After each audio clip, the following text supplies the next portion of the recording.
Ազգային ժողովի մեծարգո նախագահ, հարգելի փոխնախարար, սիրելի գործընկերներ, մենք երկու անգամ արդեն քննարկում ենք, մեկը հանձնաժողովում այս համաձայնագիրը եւ այսօր,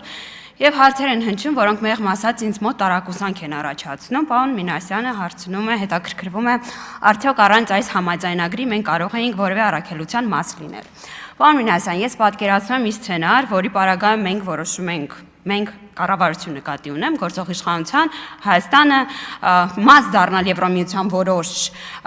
ուրեմն առաքելության եւ ես պատկերացնում ձեզ ձեր ելույթը այստեղ դուք ասելու եք կրկին շրջանցեցին խորհրդարանը կրկին առանց շրջանակային համաձայնագրի օրենսդրական հիմքերի մաս դարձան առաքելության այսինքն մի կողմից դուք պարբերաբար մեզանից պահանջում եք հարցերին մոտենալ հայցակարգային օրենսդրական մարմինները չշրջանցելով հիմա երբ որ եկել է պահը երբ որ մենք ապահովում ենք իրավական հիմքը շատ շնորհակալ եմ որ պարոն Մինասյան գրանցումը արձագանքելու որովհետև սա տարակուսել է պարոն Մինասյան ձեր վերաբերմունքը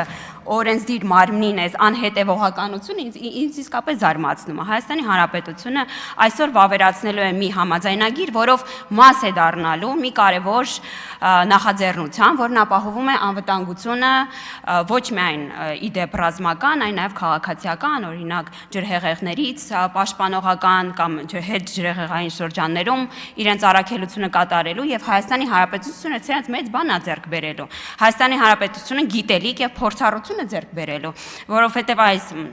համաձայնագրով Հայաստանի Հանրապետության ոչ միայն իհարկե զինված ուժերի, այլ նաև ներքին գործերի նախարարության մեր աշխատակազմը, անձնակազմը կարողանալու է փորձի փոխանակման հիմքով կառավարելի դարձնել նաև Հայաստանում տեղի ունեցող տարբեր